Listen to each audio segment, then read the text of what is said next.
Buddha reveals the truth of the impermanence of life. How to get rid of the entanglement of love.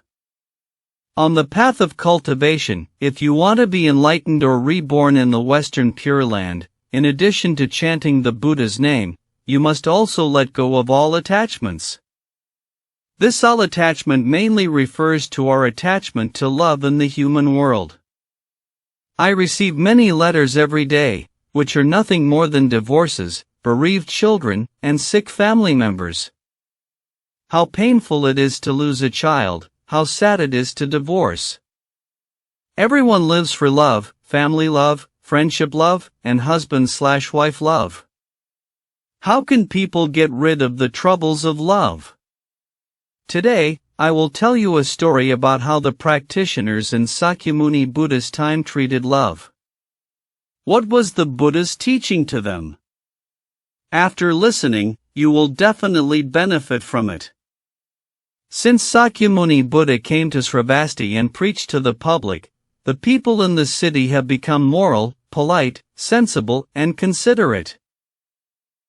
They love and help each other and live in harmony.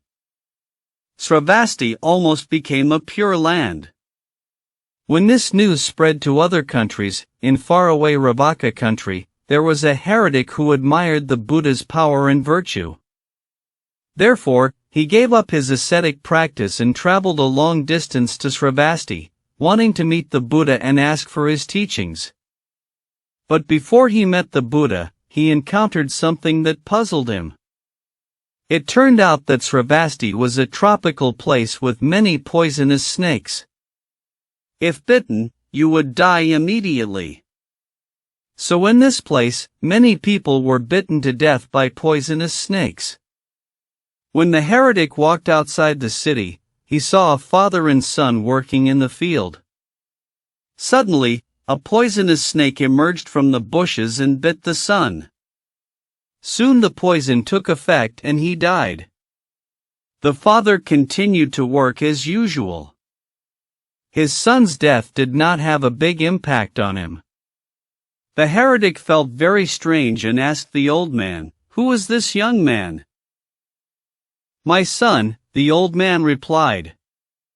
"Since he is your son and died from a poisonous snake, why are you not sad at all? You are still in the mood to continue working. Isn't he your biological son? What is there to be sad about? People will die. The rise and fall of things have their own laws. Since the person is dead, if he has good karma, there will be good rewards. If his evil karma matures, the bad retribution will appear before him. If I get sad and cry about it, what good can it do for the dead?" The old man stopped, looking at the dazed heretic, and asked him, "Are you going to the city? If it's on the way, can I ask you for a favor?" The heretic asked, "What is it?" The old man continued, "After entering the city, when you pass by the second house on the right, please tell my wife that when she delivers lunch at noon, just send me one portion and tell her that her son has been bitten to death by a poisonous snake." The heretic felt very strange. Why did this old man have no kindness and compassion? His son died here. Not only didn't he feel sad, but instead didn't forget his lunch. There are such cold-hearted fathers in the world. The heretic entered the city, turned right at the corner, and found the old man's home. He said to the old lady, "Your son was bitten to death by a poisonous snake. His father asked me to bring you a message. Just send one person's lunch at noon." After hearing this, the lady was grateful to the visitor, no sadness at all. The heretic asked curiously, "Old lady, don't you feel pity for your son's tragic death?" The old lady answered naturally, "This son was born into my family. I didn't invite him.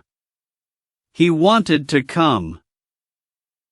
Now he's gone and I can't keep him. Just like a traveler who stays overnight in an inn, he passes by and stays overnight. He leaves at dawn. No one can keep him. In fact, there is no need to stay. It is the same between us, mother and son. The son's coming and leaving depends on his karma. I can't save him at all. After hearing these words, the heretic thought to himself, what a hard-hearted couple. Deluded and unkind. At this time, another woman came out. She is the sister of the deceased. The heretic asked her kindly, "Your brother is dead. Aren't you sad?" "He is already dead. Why should I be sad? We are like wood woven into a big raft, sailing in the water. Once a big storm occurs, the raft is washed away. The wood will drift away with the water. Wood cannot be tied together forever. We became siblings because of occasional karma. We were born into the same family. But our lifespans are different. There is no fixed time for life and death. Since he left first, how can I, as a sister, save him?" After the sister finished speaking, another woman next to her said, "Oh, my husband is dead." The heretic got lost even more in the mist. He asked the woman, "Your husband is dead. You act like nothing happened, not even a bit of sadness. You really don't care at all?" The wife of the deceased said calmly, "Our union is the same as the birds in the sky. They stay together at night and go out to seek food at dawn. Everybody has their own fate. If a bird flies away and cannot come back, it is its fate. I can neither replace my husband nor bear his karma. It is like guests we met on the trip. After meeting, we always go in different directions." After hearing what the family members said, the heretic was filled with anger and even regretted that he had made such a wasted trip. He had heard that the people of the Sravasti were filial, so he thought that he had abandoned evil and returned to the right path and came here to find the truth. However, it turned out that they were such unreasonable and unkind people. Despite this, he still wanted to see the Buddha. It would be a pity to return empty-handed. Therefore, he came to the Jetavana monastery to ask for an audience with the Buddha. The heretic was full of questions. After seeing the Buddha, he sat aside quietly, lowered his head, and did not ask. In fact, the Buddha had already known his thoughts, so he deliberately asked, "What makes you so sad?"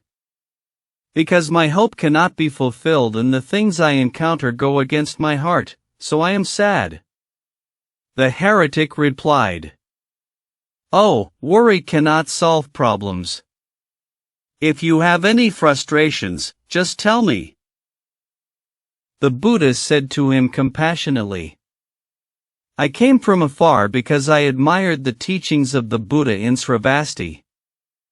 People followed the law. But I didn't expect to encounter so many things that were not humane." The heretic told the Buddha about the old farmer and his son and even the whole family. He thought it was a great rebellion. There was no humanity, no compassion. In the Buddha's country, such things should not happen.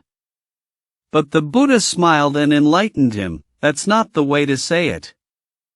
What people want to see and hear are human feelings and human nature. But the law cannot follow human feelings and human nature.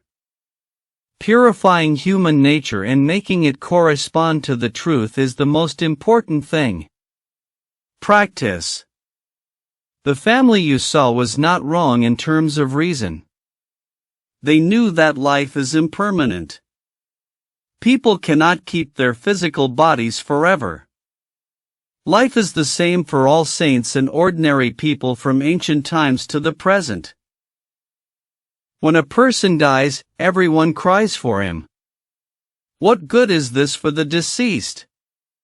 Moreover, when a person is alive, he is destined to die. Joy of birth and sorrow of death are confusions of the world about life and death. Therefore, in the cycle of life and death, there is no end. After the heretic heard the Buddha's teachings, his heart was suddenly enlightened. From then on, he truly converted to Buddhism and became a pious and diligent monk. So after reading this story, we know that life is impermanent. There must be death after birth. It is useless to cry in front of the dead. We cannot save them. Now as a Buddhist, no matter how difficult the situation is, we must keep our hearts steady. As long as we have this Buddha name Amitabha in our hearts, there is nothing that cannot be solved. As long as we have the blessings of the Buddhas and Bodhisattvas, we will be able to get rid of difficulties. It does not mean that we practitioners do not care about our relatives. This is wrong. As a practitioner, we must be more filial to our parents and respect our teachers. We must love everyone around us. Sharing this story is mainly to let everyone have a correct view of the impermanence of life. If we cannot let go of these attachments, it will affect our practice and our rebirth in the Pure Land. We cannot get enlightened. I hope everyone can let go of the attachments and recite the Buddha's name wholeheartedly.